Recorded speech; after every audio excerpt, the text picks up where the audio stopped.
Vontimitta railway station YSR Kadapa జిల్లాలో ఉంది. ఈ రైల్వే స్టేషన్ చెన్నై, ముంబై ఈ రైలు మార్గంలో ఉంది. ఒంటిమిట్టలో అతి పురాతనమైన కోదండరామస్వామి దేవాలయం ఉంది. అందువల్ల ఒంటిమిట్టను రెండవ అయోధ్యగా పిలుస్తారు. అంతేకాకుండా ఆంధ్ర భద్రాచలం అని కూడా పిలుస్తారు.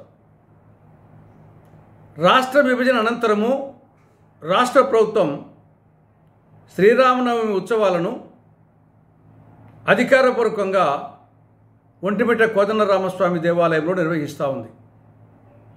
ఈ దేవాలయం ప్రస్తుతం టీటీడీ పరిధిలో ఉంది. నిత్యము తండోపతండాలుగా ఇక్కడికి భక్తులు వస్తూ ఉంటారు.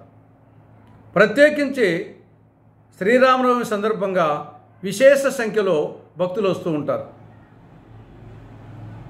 ఇక్కడ రైల్వే స్టేషన్ ఉన్నప్పటికీ భక్తులకు ఏమాత్రము ఉపయోగంలో లేదు. ప్రతిరోజు ఈ రైల్వే స్టేషన్ మీదుగా 60 రైళ్లు నడుస్తుంటాయి.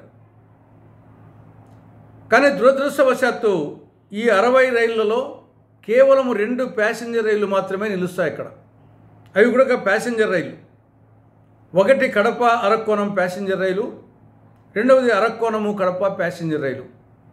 మిగతా ఏ రైలు కూడా ఇక్కడ ఆగదు. దానివలన భక్తులు తీవ్ర ఇబ్బందులకు గురవుతున్నారు.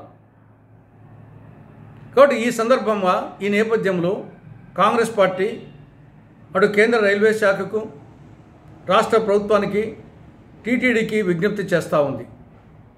ఒంటిమిట్ట రైల్వే స్టేషన్ను ఆధునీకరించి అక్కడ అన్ని రైళ్లు కూడా ఆగే విధంగా చర్యలు తీసుకోవాలి. ఇది భక్తులకు చాలా ఉపయోగపడుతుంది అని కాంగ్రెస్ పార్టీ విజ్ఞప్తి చేస్తూ ఉంది.